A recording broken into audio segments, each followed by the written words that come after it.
কেলটু, তোর সাইকেল আবার খারাপ হয়ে গেছে নাকি? এই তো গত সপ্তাহে ঠিক করে দিলাম। হ্যাঁ দাদা, কি করবো বলো, জমিদার ভূতের বাগানে ডাব চুরি করতে গিয়ে ফাঁদে পড়েছিলাম। সাইকেল নিয়ে এত জোরে দৌড়ালাম যে চাকাই ফুস হয়ে গেল। ঠিক আছে, ঠিক করে দেবো, তবে একটা শর্ত আছে। হ্যাঁ, কি শর্ত দাদা? শোন, আমি একটা নতুন ব্যবসা শুরু করেছি, ভূতের ডেলিভারি সার্ভিস। তোকে 1 সপ্তাহ আমার হয়ে ডেলিভারি করতে হবে, কি বলিস? হ্যাঁ, সেটা আবার কি? আমি কি খাবার টাবার পৌঁছবো নাকি? আরে শোন, শুধু খাবার নয় রে পাগলা, সব ধরনের জিনিস। শ্মশানের ভূতেদের জন্য তাজা ফুল, জঙ্গলের ভূতেদের জন্য মশার কয়েল, আর বাড়ির ভূতেদের জন্য ঝুল মরিচের ঝাল মশলা। হাড়গোড়েরও ডেলিভারি আছে। এই দেখ, লেখাটা পর, ভুতুরে ডেলিভারি সার্ভিস, দিনে ঘুমিয়ে রাতে কাজ করুন। নাটবল্টু ছিল ভূতেদের মধ্যে সবচেয়ে চালাক। অন্যান্য ভূতেরা যেখানে শুধু মানুষকে ভয় দেখাতেই ব্যস্ত, সেখানে নাটবল্টু ব্যবসা করে ধনী হওয়ার স্বপ্ন দেখত। বুঝলি কেলটু, মানুষের সাইকেল সারানোর ব্যবসা দেখলাম, ভূতেদেরও তো সাইকেল আছে, ওগুলো ভাঙলে ঠিক করবে কে বল? সত্যিই তো, আমাদের গায়েও তো কোনো ভুতুরে গ্যারেজ নেই গো দাদা। কিন্তু তুমি তো ভালো মানুষ, ভূত নাও বল্টু, আবার নতুন কোনো চালাকি করছো না তো? আরে গাধা, ভূতেদের সাইকেল তো মানুষ সারাবে না, এই সুযোগটা কাজে লাগাবো, ওদের সাইকেল সারাবো, কিন্তু আমার কথা মতো ওদের কাজ করতে হবে। ঘটা ভূত, তুই বাঁশবনের ভূতেদের জন্য এই হাড়গোড় পৌঁছে দে। মফস্বল ভূত, তুই পুকুর পাড়ে গিয়ে এই পচা মাছ দিয়ে আয়।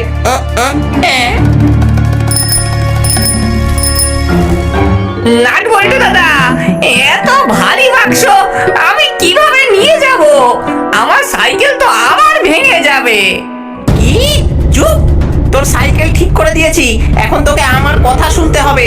এই বাক্সে আছে গোরস্থানের মাটি, গ্রামের পুরনো বাড়ির ভূতেদের পৌঁছে দিতে হবে, তারা এই মাটি দিয়ে তাদের ভুতুরে বাগান করবে। তাই বলি, রাতের বেলা সাইকেলগুলো কোথায় যায়? ভূতেরা এদের দিয়ে ডেলিভারি বিজনেস শুরু করেছে। আচ্ছা, হায় হায়, আমার কি দুর্দশা! সারাদিন মানুষকে ভয় দেখানো কাজ, আর এখন রাতেই ডেলিভারি সার্ভিস। ভূত হয়ে ভূতের জীবনটাই দুর্বিষহ হয়ে উঠলো। হায় হায়! নাট বল্টু দাদা, আমি এসেছি। আমার সাইকেলটা না আবার ভেঙে গেছে। কি? আবার আবার তোর সাইকেল ভাঙলো? তোরা সবাই যে আমার ব্যবসা একবারে ডুবিয়ে দিচ্ছিস, হ্যাঁ? গত সপ্তাহে কোনো ডেলিভারি হয়নি, আমার কত লোকসান হয়েছে জানিস? এই সাইকেল আবার সারাতে যে আমার 3টে দিন লাগবে, আর এর মেরামতির দাম কত হবে জানিস? তুই আমার কাছে ইতিমধ্যেই 5বার সাইকেল সারিয়েছিস, একটা পয়সাও দিসনি। দাদা, আমার কাছে পয়সা তো নেই। আমি কোথায় পাবো পয়সা? পয়সা না থাকলে কিভাবে ঋণ শোধ করবি জানিস? মহাজনেরা কি করে? সুদের উপর সুদ যোগ করে। তোর ঋণ এখন দ্বিগুণ হয়ে গেছে, দ্বিগুণ।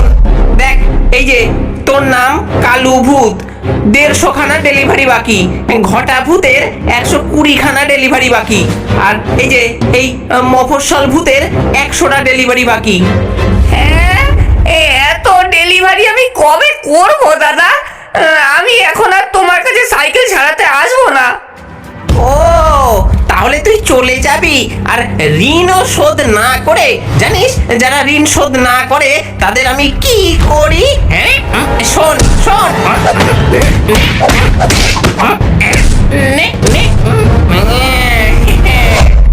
শোন, আজ থেকে তোকে আরো বেশি করে কাজ করতে হবে। প্রতিদিন 30 খানা করে ডেলিভারি করবি, যতদিন না তোর ঋণ শোধ হয়। হ্যাঁ, আমি পারবো না দাদা, আমি এত কাজ করতে পারবো না। আমার ছেড়ে দাও। আর তাছাড়া আমার সাইকেলটাও ভেঙে গেছে দাদা। ঠিক আছে, আমি তো সাইকেল ঠিক করে দেবো, কিন্তু তার আগে আজ রাতেই তোকে 5টা ডেলিভারি সারতে হবে। হ্যাঁ, হ্যাঁ, সাইকেল ছাড়া কিভাবে ডেলিভারি করব? সোজা গ্রামের মানুষের সাইকেল ধার নে, অথবা চুরি করে নে। মানুষেরা তো রাতে ঘুমায়, কেউ টের পাবে না। এই যে এই থলেটা নিয়ে যা, ভেতরে 5টা প্যাকেজ আছে, 5টা অ্যাড্রেসে পৌঁছে দিয়ে আয়, আর না পারলে কিন্তু নাটবল্টু চোখ পাকায়। কালো ভূত ভয়ে ভয়ে থলে নিয়ে গ্রামের দিকে চলে যায়। সে গ্রামের একটি বাড়ি থেকে একটা নতুন সাইকেল চুরি করে পালায়। কত টাকা! বোকা ভূতগুলো, ওরা ভাবে সাইকেল সারাই করার জন্য ওরা ডেলিভারি করে, আসলে আমি ওদের ঋণের ফাঁদে ফেলে চিরকালের দাস বানিয়ে রাখছি। যত ডেলিভারি করে ততই আমার ইনকাম, ততই কামাই। আমি হব ভূতেদের জগতের সবচেয়ে ধনী ভূত। আমি আর পারছি না ভাইরা, প্রতিদিন ডেলিভারি দিয়ে দিয়ে আমার হাড়গোড় ব্যথা হয়ে যায়। আমিও যে আর পারি না, দিনের বেলা মানুষের ভয় দেখাতে গিয়ে শক্তি পাই না আর। গতকাল তো একটা ছোট্ট বাচ্চাকে ভয় দেখাতে গিয়েছিলাম, সে উল্টে আমাকেই তাড়া করলো।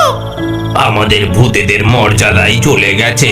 একসময় আমরা মানুষদের ভয় দেখাতাম, আর এখন সাইকেল চালিয়ে ডেলিভারি বয় হয়ে গেলাম। ভাই সাহেব শোনো, আর কেন এই অত্যাচার সহ্য করব? নাটবল্টু আমাদের ঠকাচ্ছে, প্রতিবার সে আমাদের সাইকেল মেরামত করে তার বদলে আমাদের দিয়ে কাজ করায়। আমাদের পুরনো ভাঙা সাইকেল নিয়ে আর কোনো কাজ নেই। তাহলে আমরা কি করব? পায়ে হেঁটে যাব? না, আমরা আমাদের ভাঙা সাইকেল ছেড়ে দেব আর রাতে গ্রাম থেকে ভালো সাইকেল চুরি করব। নাটবল্টুর কাছে আর যাব না। হ্যাঁ, এ তো দারুণ বুদ্ধি। এ তো খুব ভালো কথা। তাহলে নতুন সাইকেলের আর মেরামতির দরকারই পড়বে না। হ্যাঁ, ভূতেরা সেই রাতেই ভিন্ন ভিন্ন গ্রামে ছড়িয়ে পড়ল। ভাঙা সাইকেল ফেলে দিয়ে তারা ছুটল মানুষের ঘর থেকে সাইকেল চুরি করতে।